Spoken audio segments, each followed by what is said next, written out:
সময় 24 update BD সংবাদে আপনাকে স্বাগতম। শুরুতেই সংবাদ শিরোনাম, এরপর বিস্তারিত। শুরুতেই জানিয়ে দিব, ইরানের সঙ্গে সংঘাতের প্রত্যক্ষ প্রভাব পড়ছে যুক্তরাষ্ট্রে। এরপর জানিয়ে দিব, হামাস অস্ত্র ছাড়লেও গাজায় থামেনি ইসরায়েলি নৃশংসতা। তারপর জানিয়ে দিব, ইন্দোনেশিয়ায় যাত্রীবাহী ফেরিতে ভয়াবহ আগুন, নিহত 5, নিখোঁজ 41। সবশেষে জানিয়ে দিব, সোশ্যাল মিডিয়া যেভাবে স্পেনে অভিবাসী সংকট তৈরি করল। দর্শক, এতক্ষণ শুনছিলেন সংবাদ শিরোনাম, এখন বিস্তারিত। আপনি যদি ইসরায়েলের ধ্বংস চান এবং মুসলিমদের পাশে থাকতে চান, তাহলে ভিডিওতে লাইক করে চ্যানেলটি অবশ্যই সাবস্ক্রাইব করে দিবেন। এখন বিস্তারিত। ইরানের সঙ্গে সংঘাতের প্রত্যক্ষ প্রভাব পড়ছে যুক্তরাষ্ট্রে। মার্কিন যুক্তরাষ্ট্র এবং ইসরায়েলের সঙ্গে ইরানের চলমান সংঘাতের প্রভাব সরাসরি দেশের ভেতরে অনুভূত হতে শুরু করেছে বলে জানিয়েছেন জর্জ টাউন ইউনিভার্সিটির কাতার ক্যাম্পাসের গভর্নমেন্ট বিভাগের সহযোগী অধ্যাপক পল মাসগ্রেভ।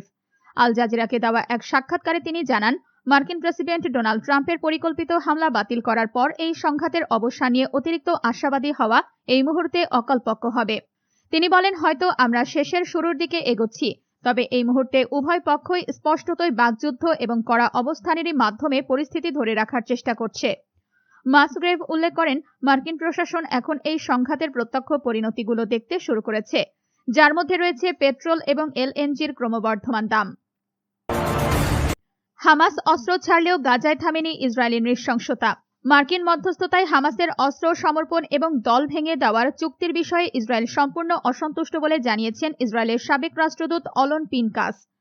চুক্তি ঘোষণার পর গত 48 ঘণ্টায় গাজায় ইসরায়েলি হামলা আরও তীব্র হওয়া এবং মার্কিন প্রেসিডেন্ট ডোনাল্ড ট্রাম্পের শান্তি বোর্ডে ইসরায়েলের পক্ষ থেকে আনুষ্ঠানিকভাবে আপত্তি জানানোর মধ্য দিয়েই এই অসন্তুষ্টি স্পষ্ট হয়ে উঠেছে।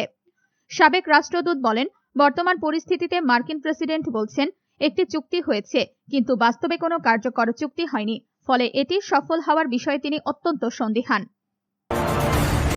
ইন্দোনেশিয়ায় যাত্রীবাহী ফেরিতে ভয়াবহ আগুন, নিহত 5, নিখোঁজ 41। ইন্দোনেশিয়ার মাদুরা দ্বীপের উপকূলে একটি যাত্রীবাহী ফেরিতে অগ্নিকাণ্ডের ঘটনায় অন্তত 5 জনের প্রাণহানি ঘটেছে। এছাড়া এ ঘটনায় এখনও নিখোঁজ রয়েছেন অন্তত 41 জন। রোববার 2 আগস্ট দেশটির তল্লাশি ও উদ্ধারকারী সংস্থা এক বিবৃতিতে এই তথ্য জানিয়েছে। উদ্ধারকারী সংস্থার দেওয়া তথ্য অনুযায়ী দুর্ঘটনার সময় ফেরিটিতে মোট 271 জন যাত্রী ও ক্রু ছিলেন।